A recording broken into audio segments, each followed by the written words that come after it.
Good morning, all of you. Now, today we are going to study about the new chapter, and that is measurement of matter. This chapter is related to chemistry. The first chapter we have already studied, that was laws of motion, and that was related to physics. Now we will see now measurement of matter. Now in this we are going to study about laws of chemical combination, about atoms, their shape, mass, and valency. Then molecular mass, what is molecular mass, and the concept of mole and radicals. Now some questions are there. What is the Dalton's atomic theory? Already we have studied in 8th standard about Dalton. Okay, so according to Dalton, atoms are indivisible particles. Okay, they are indivisible.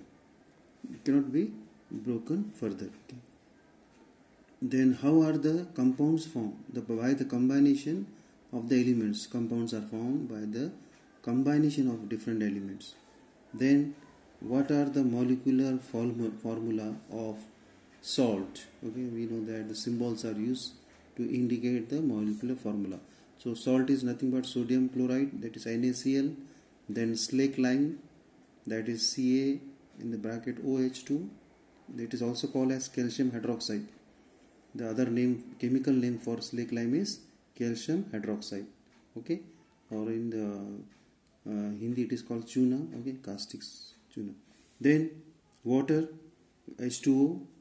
Then lime, the chemical name is CaO, calcium oxide. Lime, calcium oxide. Then limestone, that chemical name is calcium carbonate, CaCO3. Okay, so these are the molecular formula of different elements, compounds. Now in the previous standard we have learned that compounds are formed by chemical combination of elements. We have also learned that an important principle of Dalton's atomic theory is that molecules of a compound are formed by joining atoms of different elements. Okay, so molecules of compounds are formed by joining different elements. For example, you see here calcium carbonate. Okay, so in this compound is having the elements. You tell me now this Ca. What is this? Ca is calcium element. Then CO3. So in this carbon is there and oxygen is there. Okay, so this is the formation of a compound by joining the different elements. Now next is the laws of chemical combination. The composition of a substance changes during a chemical change. The composition of a substance changes during a chemical change. We have seen already physical change and chemical change. We have seen that physical change is a temporary change, okay, and the chemical change is a permanent change. So in this composition totally changes in the chemical change. The fundamental experiments in this regard were performed by scientists in the 18th and 19th century. While doing this, they measured accurately the substances used and formed. So while doing the chemical reactions, so they have measured the substance content or weight of the substances. So the scientists Dalton, Thomson and Rutherford studied the structure of substances and the atom, and thus discovered the laws of chemical combination. So as we have already studied in 8th standard about this, the Dalton, Thomson and Rutherford, so they discovered the laws of chemical combination. Some rules are there, some laws are there about the chemical combination or the reaction taking place among the elements. The scientists could then write the molecular formula of various compounds on the basis of Dalton's atomic theory and the laws of chemical combination. Here we shall verify the laws of chemical combination by means of known molecular formula. What is the meaning of verify? Verify means the confirmation. We will see whether it is right or wrong. Okay. Now one activity is given to us. In this we have to take apparatus or whatever the chemical apparatus we are taking.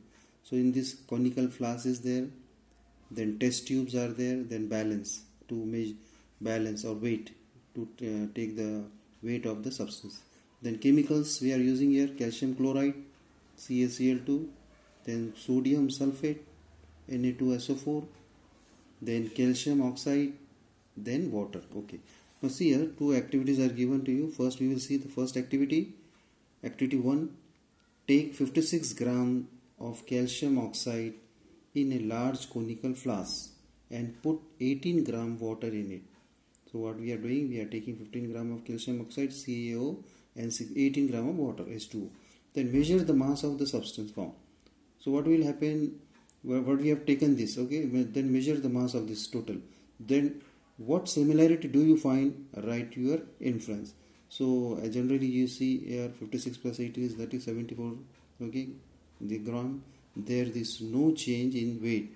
Product is calcium hydroxide. Okay, so you see here when you react this, when we have taken the measurement before the reaction, okay, and after the reaction we got this calcium hydroxide. Okay, so we have taken this weight and this weight. So there it was found that there is no change in the weight. Okay, same weight is there after the reaction also. Then another activity is there. Take a solution of calcium chloride in a conical flask, okay, CaCl2, and a solution of sodium sulfate in a test tube. Okay, it is given upside, I will show you. Then what we have to do, tie a thread of the test tube and insert it in conical flask. Okay, we will just you have a look here. In this manner we have taken the calcium chloride in this conical flask.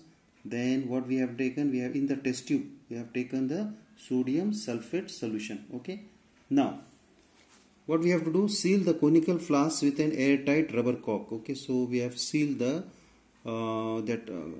upper part of that airtight cork, rubber cork. Okay, then weight the conical flask using a balance. Okay, so before the reaction, when we are not mix the calcium chloride and sodium sulfate, we have to take the weight of that. Then now tilt the conical flask, okay, so that the solution in the test tube gets poured in the conical flask. So that what we are doing, we are tilting. Okay, in this manner we have to tilt. Okay, then what will happen, this solution of sodium sulfate in the test tube will get mixed with calcium chloride. Okay, and we will get this calcium sulfate and sodium chloride. Okay, so now weight the conical flask again. So what we are going to see here, we will see that both the weight before the reaction and after the reaction is same. Okay, so we will stop here. Thank you.